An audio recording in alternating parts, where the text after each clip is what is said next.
받으실 하나님 말씀 마태복음 21장 1절부터 17절까지 말씀입니다.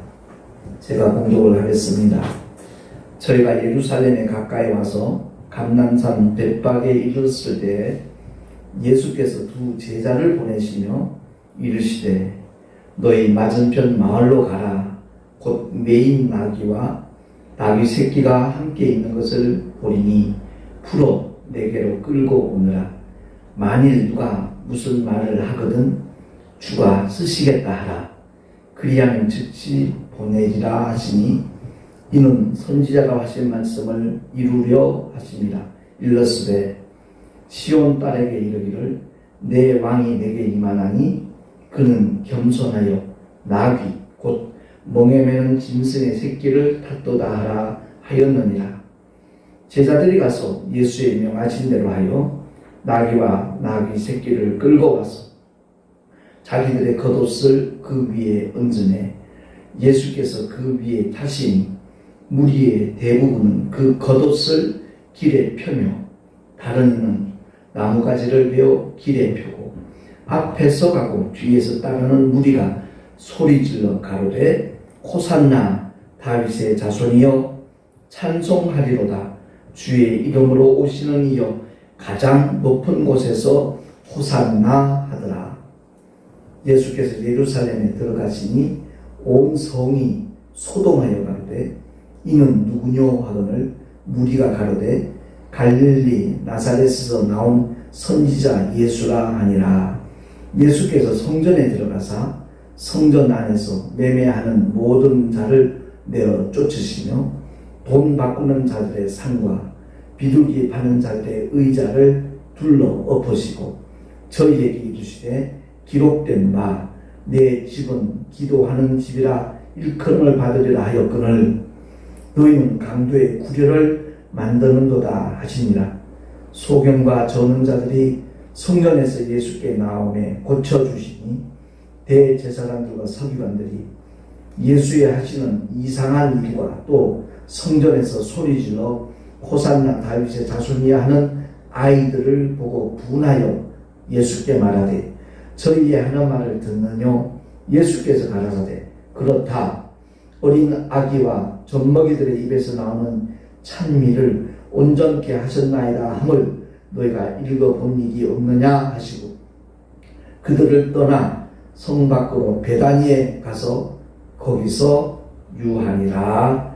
아멘. 기도하겠습니다. 종려주일을 맞이하여 주의 말씀을 다시 한번 상고할 수 있는 복된 시간을 허락하시니 감사합니다.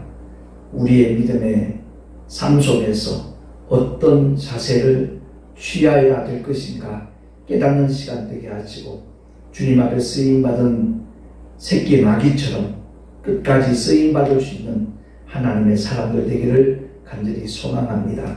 성령님 우리에게 한량한 사랑과 은혜를 허락하여 주시기를 바라옵고 우리 구주 예수 그리스도 이름으로 감사하며 기도하옵나이다. 아멘. 오늘 본문에 나오는 이 말씀을 아마 종려주일마다 그 본문으로 택해서 들은 경험들이 있을 겁니다. 구약의 많은 선지자를 통해서 예언된 하나님의 말씀은 반드시 성취된다는 믿음을 가진 사람이 오늘 이렇게 주님 앞에 쓰임받는 주인공이 되었습니다. 그 이름은 나타나 있지 아니하지만 하나님께 쓰임받은 참 복된 사람이라는 것을 우리가 알게 되죠. 왜냐하면 선지자를 통해서 미리 예언했던 말씀을 그는 언젠가 성취될 터인데 그때 내가 쓰임받겠다는 마음으로 준비된 그런 믿음의 주인공이 아니겠는가 짐작이 됩니다. 스가랴서 9장 9절에 보면 우리 한번 합독을 하겠습니다. 주보에 나와 있는 말씀 시작. 시온에 따라 크게 기뻐할지어다. 예루살렘에 따라 즐거이 부를지어다. 보라 내 왕이 내게 임하나니 그는 공의로우며 구원을 베풀며 겸손하여서 나귀를 타나니 나귀의 작은 것 곧 나귀 새끼니라. 아멘. 예루살렘 입성하실 때 사용된 새끼 나귀의 주인처럼 하나님 앞에 쓰임받는 자가 정말 복이 있는 사람입니다. 구약 성경은 율법과 예언서로 구성이 되어져 있습니다. 선악과를 따먹는 그 사건을 모세는 본 적이 없잖아요. 창세기를 통해서 그가 선언하는 메시지는 다름이 아니라 첫 번째 영적 존재가 아담이라는 사실, 그리고 그 아내를 통해서 선악과를 먹음으로 말미암아 죄가 인류에 들어왔다는 그 사실을 선포하는 겁니다. 달리 바꿔 말하면 영원한 절망 속에 빠진 인간이 되었다는 것을 선언함과 동시에 뱀의 후손과 여자의 후손에 대한 그 예언을 통해서 신학적으로는 그것을 원시복음이라고 그러죠. 최초의 복음이죠. 그 여자의 후손은 뱀의 머리를 상하게 하는 것이고, 뱀의 후손은 여자의 후손의 발꿈치를 상하게 한다는 그 예언은 바로 예수 그리스도의 십자가를 통해서 이미 성취가 되었습니다. 마귀는 자기가 이겼다고 생각했을지 모르죠. 바리새인들과 서기관들, 대제사장들을 통해서 그들을 선동해서 예수를 십자가에 못 박는 그 일을 꾸몄으니까요. 그러나 그 행위는 주님의 발꿈치를 상하는 정도밖에 안 된다는 거죠. 반면 여자의 후손 예수는 십자가의 죽으심과 부활을 통해서 그 옛뱀의 머리를 완전히 상하게 만든 것이죠. 박살냈다는 얘기입니다. 다른 말로 바꿔 말하면 마귀의 모든 일을 진멸했다라는 사실입니다. 이 말씀을 잘 알아듣지 못하면 마귀를 끝냈다라고 생각하는 분들이 많이 있습니다. 영원한 불못에 던지기로 이미 정죄되었다는 그런 의미입니다. 주님이 바로 십자가를 통해서 마귀를 심판하셨다는 이 말씀은 언젠가 세상 마지막 날 영원히 꺼지지 않는 불못에 던지게 되는 그 집행만 남아있을 따름입니다. 어쨌든 모세 오경을 통해서 선악과 사건과 여자의 후손에 대한 그 약속대로 주님은 이미 구약의 모든 예언들을 성취하셨습니다. 그래서 수많은 선지자들이 구약 시대에 오실 메시아를 사모하고 바라보고 의지했습니다. 그러니까 수많은 선지자들이 글을 남겼지만 구약 전체가 한마디로 예수를 말하는 겁니다. 믿음의 조상 아브라함도 오실 메시아를 사모했고 더 나은 본향을 사모했다는 것은 바로 그리스도를 사모하는 믿음의 사람이었다는 것을 말하고 있는 것이고요. 다윗의 시편도 마찬가지고 솔로몬의 잠언도 전도서도 다 똑같은 메시지입니다. 언젠가 우리가 주님 앞에 서는 날이 있을 터인데 하나님의 뜻대로 행하는 자가 참으로 복이 있는 자인데, 그 하나님의 뜻이 바로 하나님의 독생자 예수 그리스도라는 것을 구약은 선포하고 있는 겁니다. 제가 목회자 한 사람으로서 참 안타깝게 생각하는 것 중에 하나가, 오늘날 많은 목사님들이 설교를 할 때 구약을 본문으로 많이 해요. 그게 저로서는 많이 아쉽습니다. 실상 대신 예수 그리스도를 정말 증거해야 될 터이고, 구약의 사건은 하나의 그림자로, 거울로, 비유로, 모형으로 얼마든지 인용을 할 수 있는데 주객이 전도되어 버렸어요. 가장 중요한 메시지를 증거하기 위해서 구약의 사건들이 이미 이루어졌던 것인데 그것이 주가 되어버리고 실상 대신 예수를 정말 증거하는 일에는 조금 등한히 하는 그런 현상들이 너무 많이 있다는 것입니다. 아무튼 하나님의 독생자가 오셨을 때 그를 바로 알아보고 소개한 사람이 바로 침례 요한입니다. 마지막 선지자죠. 우리 주님은 말씀하시기를 가장 큰 선지자라고 했습니다. 여자가 낳은 자 중에 가장 큰 자가 누구인가? 모세도 아니고 엘리야도 아닙니다. 침례 요한입니다. 왜? 모세와 엘리야는 멀리 내다보면서 바라보면서 주님을 증거한 사람들이지만 침례 요한은 직접 예수를 보고 보라 세상 죄를 지고 가는 하나님의 어린 양이로다 라고 증거하면서 예수님에게 정말 침례까지 침례하는 그런 선지자였기 때문에 여자가 낳은 자 중에 제일 큰 자가 바로 침례 요한이라는 겁니다. 오늘날 은혜 시대 살아가는 복음 안에 들어온 사람들은 저와 여러분이 신의 요한과 비교하면 더 나을 거 아무것도 없습니다. 그럼에도 불구하고 우리가 더 큰 자라는 거죠. 왜? 신의 요한은 물과 성령으로 거듭난 적이 없습니다. 예수님께서 십자가에 못 박혀 죽으시기 전에 이미 그는 세상을 떠난 자이기 때문에 성령이 임하시기 전에 그는 자기 사명을 마친 사람입니다. 그래서 신약시대에 참 보잘것없는 존재이라 할지라도 하나님의 뜻인 예수를 알고 주님의 십자가를 통해서 그의 흘리진 보혈로 죄사함을 받아 거룩한 영혼이 되어진, 다시 말해서 예수 이름을 믿고 하나님의 자녀가 된 우리는 신의 요한보다 더 큰 자라고 성경은 증언하고 있는 겁니다.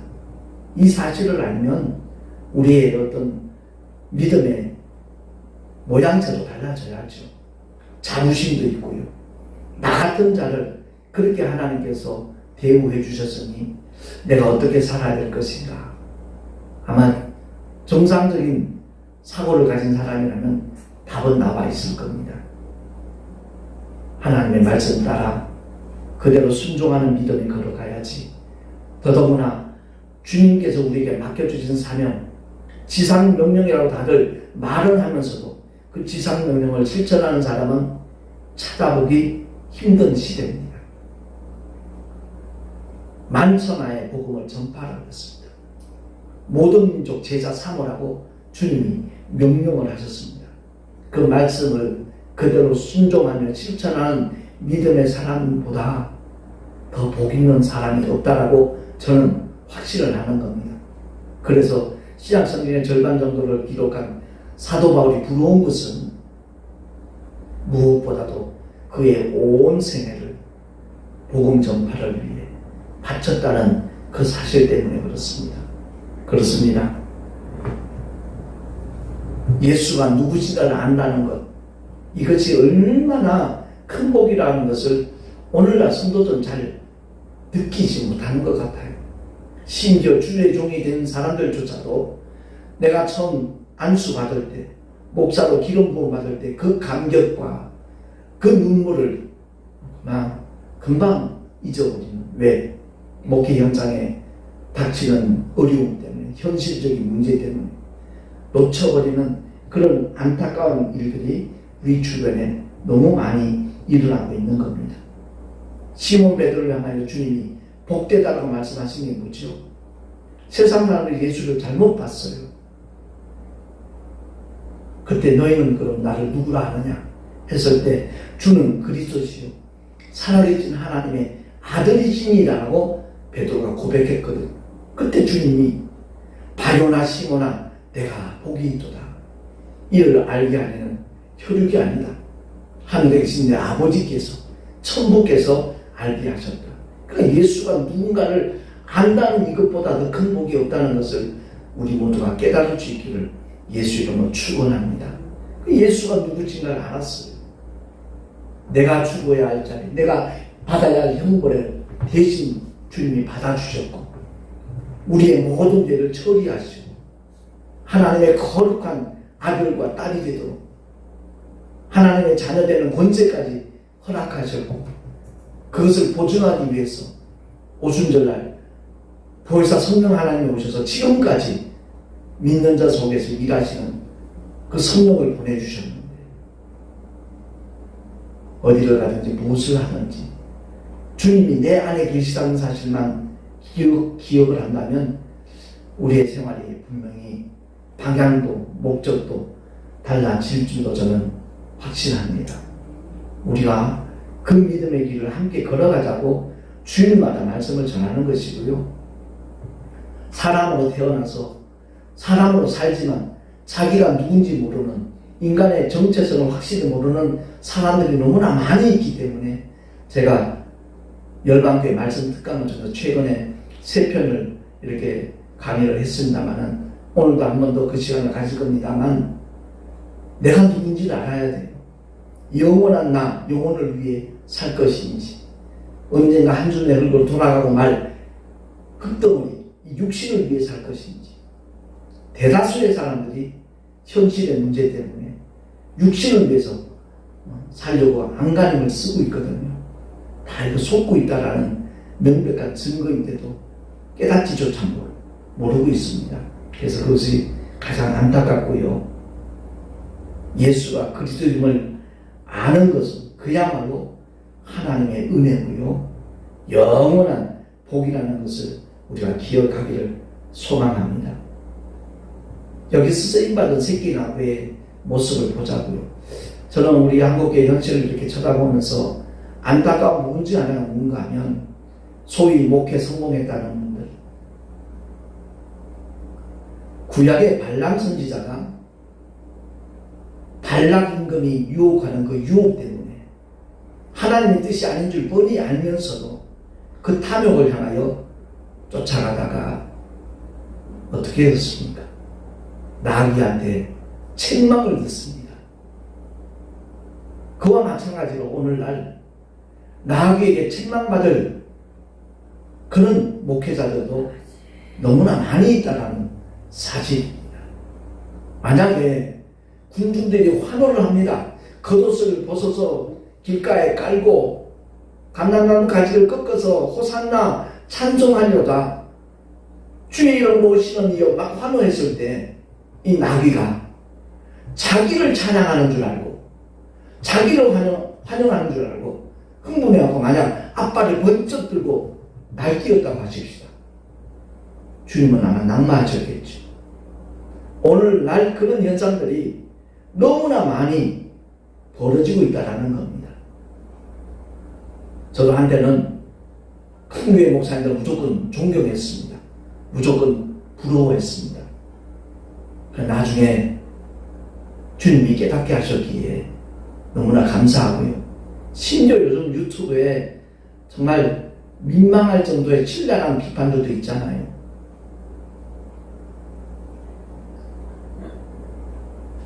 크게 성공한 목사님들은 성도들을 앵벌이 시킨답니다. 전혀 근거 없는 얘기라고 그냥 묵살시킬 수 없다는 것도 우리 아마 대다수의 사람들이 아마 느낄 겁니다. 어쨌든 중요한 것은 모든 영광 주님께 돌려야 되는 거예요. 침례 요한의 고백처럼 그는 흥하여야 하겠고 나는 쇠하여야 하리라 그랬거든요. 침례 요한의 제자들이 와서 침례 요한보다 예수님이 더 인기 있다는 것을 보고했을 때 시기심 생길 수 있겠죠. 만약 그랬다는 사람은 하나님의 사람이 아니고요. 가장 큰 선지자도 될 수 없었을 것이고요. 주님이 칭찬하실 만한 여자가 낳은 자 중에 가장 큰 자라고 인정받지도 못했을 겁니다. 근데 진리한 제자들이 그렇게 와서 보고했을 때 그는 흥하여야 하겠고 나는 쇠하여야 하리라. 자기는 예수가 누구신가를 참빛 되신 그분이 누구신가를 증거하러 온 사람일 뿐이지 자기는 빛이 아니라고 얘기했습니다. 그렇습니다. 오늘날 우리 믿음의 사람들 목회자뿐만 아닙니다. 신앙생활 열심히 해서 막 성공한 사람들 그들이 만약 교만한 자리에 올라갔다면 그들 역시도 새끼 나기보다 훨씬 못한 존재라는 것을 아마 깨달아야 될 것입니다. 오늘날 주의 종으로 부르심을 받은 자 중에는 정말 하나님께 올려야 될 영광과 성도들의 그 모든 존경과 환호를 자기의 것으로 취하여 버리는 그런 현상들이 적잖아 많이 있습니다. 물론 큰 교회를 신고하면서도 누구나 다 인정하고 존경할 만한 훌륭한 목사님들도 많이 있지요. 그런 분들은 예외고요.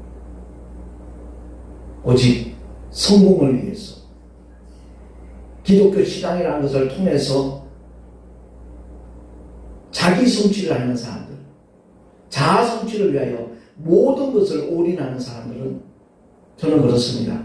그들이 볼 때는 택시 운전하며 목회하는 내가 불쌍할지 모르지만 저는 오히려 그 영혼들이 너무나 딱하고 불쌍하다고 느끼고 있거든요. 아무튼 우리는 저 천국에 입성하는 그 순간까지 주님을 등에 태우고 끝까지 겸손히 주님만을 모시고 가야 될 사람인 줄로 믿습니다. 이것을 깨닫는 사람이 복 있는 사람이죠. 지혜 있는 믿음의 주인공이겠고요.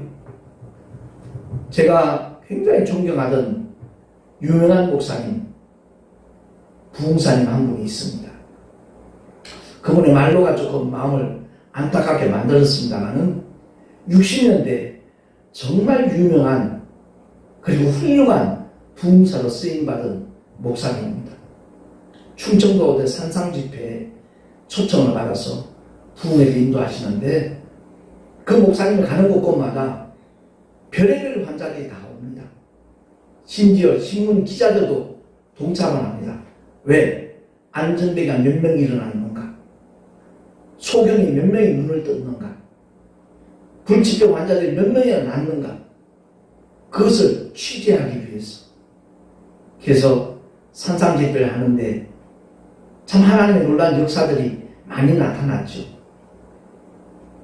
비가 막 쏟아지는데 그 산상집회하는 그 장소만큼은 비가 한 방울도 내리지 않는 그런 하나님의 증거를 경험하기도 하고요. 그렇게 엄청난 하나님의 역사가 일어난 부흥회를 마치고 그 당시에는 부흥사 사례비 딴 거 없습니다. 쌀, 보리, 감자 이런 곡물들이나 그런 채소들을 이렇게 사례를 줄 때였어요. 고난의 객짐에 이렇게 하고 그 산 꼭대기에서 이렇게 내려오시는데 한참을 내려오는데 참 이번 성에 하나님께서 정말 크게 역사하셔서 너무나 기쁘다. 너무나 감사하다. 나 같은 자를 써주시니 얼마나 감사한지 모른다. 나도 폐병으로 죽을 뻔한 존재였는데 황달병으로 너무나 고생했던 그런 못난 자를 하나님이 살려주시고 이렇게 사용해 주시니 너무나 기쁘고 감격스럽다 라는 그런 마음으로 산을 내려오고 있는데 한참을 내려오고 있는데 어디선가 음성이 들렸어요. 나귀야. 깜짝 놀랐어요. 주변을 살펴봤어요. 아무도 없어요. 내가 잘못 들었나? 또 내려가는데 나귀야. 또 음성이 들리는 겁니다. 주님의 음성이라는 것을 직감을 했습니다. 직감하면서 동시에 마음속에는 섭섭한 마음이 들더래요. 기왕이면 엘리야야. 그 하나님의 능력을 나타냈던 대표적인 선지자가 엘리야니까 같은 날씨는 엘리야야 이렇게 불러주시지. 그 마음이 듣는 순간 하나님이 다시 한번 깨닫게 하시더라는 거죠. 우리의 존재가 어떤 존재인가. 예루살렘 입성하실 때 정말 예수님을 등에 태우고 쓰임받은 새끼 나귀처럼 우리가 끝까지 겸손하게 살아야 된다는 것을 깨닫고 결코 나를 드러내지 아니하고 주님만을 나타내리라 마음을 먹었다는 거죠. 제가 그 간증을 들을 때 정말 감격스럽고 감동이 되었습니다. 눈에는 그냥 눈물이 핑 돌면서 그래 저런 목회자를 하나님이 찾으시지 하나님이 기다리시지 그런 마음을 가졌습니다. 그런 선배 목사님들의 훌륭한 일화가 저에게는 적잖게 작용을 한 겁니다. 나귀 사람, 못난 자, 불완전한 자 그것 가지고 목회 한번 성공하려고 몸부림쳤던 25년 6년 세월을 청산을 하고 정말 그리스도와 연합하여 내 안에 와 계신 성령 하나님만을 쫓아가기라 결단했기 때문에 택시 전도도 가능했고 지금 이 시간까지 정말 목회할 수 있는 하나님의 은혜를 덧입고 있습니다. 요즘 그런 인사가 있대요. 코로나 때문에 그야말로 월세가 밀려서 보증금 다 까먹고 문 닫는 개척교회들이 많이 있다 보니까 인사가 그렇대요. 아직도 목회하세요? 대단하십니다. 복 받으셨네요. 왜? 우리의 현실이 너무 힘들고 어려우니까 목회를 접는 목사님들 너무 많다는 거지요. 이런 시대에 정말 택시 정도 하면서 기쁨으로 목회할 수 있다는 것이 얼마나 감사한지 몰라요. 중요한 것은 목회의 주체가 내가 아니라는 겁니다. 그 모든 환호하고 함성을 지르며 호산나 찬송하리로다 주의 이름 오시는 이어 환호하는 그 군중들의 대상은 예수 그리스도밖에 안 계시다는 것 기억을 하고, 아무리 교회가 부흥하고 성장하고 규모가 커진다 할지라도 우리는 정말 낮은 자임을, 연약한 자임을 기억을 하고, 내가 약할 때 꼭 강함이라고 고백했던 사도 바울처럼 그 믿음의 길을 끝까지 걸어가고 달려가는 우리 모두가 될 수 있기를 예수 그리스도 이름으로 축원을 드립니다. 기도하겠습니다. 하나님 아버지, 오늘 종려주일을 맞이하여 예루살렘 입성하실 때 쓰임받은 나귀 새끼와 이름 모를 그 주인을 다시 한번 우리가 기억을 해봅니다. 우리 모두가 다 가장 겸손하고 낮은 자로 주님만을 모시고 사는 믿음의 주인공들이 되기를 주여 사모합니다. 은혜를 베풀어 주시옵소서. 또 내일부터 이어지는 고난주간에 어줍지 않게 한 끼 금식한답시고 그것을 가지고 주님의 고난에 동참한다라는 착각들 하지 않게 하시고, 복음을 전하면서 겪는 수많은 고충과 고초가 바로 주님의 고난에 동참하는 일이라는 것을 깨닫고, 누구를 막론하고 예수 믿는 모든 사람들은 전도에 최선을 다하는 하나님의 사람들로 바뀌어지게 하여 주시옵소서. 온전히 주님 손에 의탁하옵고 사망론에 깨뜨리시고 부활의 천년매 되셔서 모든 이들에게 영원한 부활의 산소망을 허락하신 우리 구주 예수 그리스도 이름으로 감사하며 간절히 축복하며 기도하옵나이다. 아멘.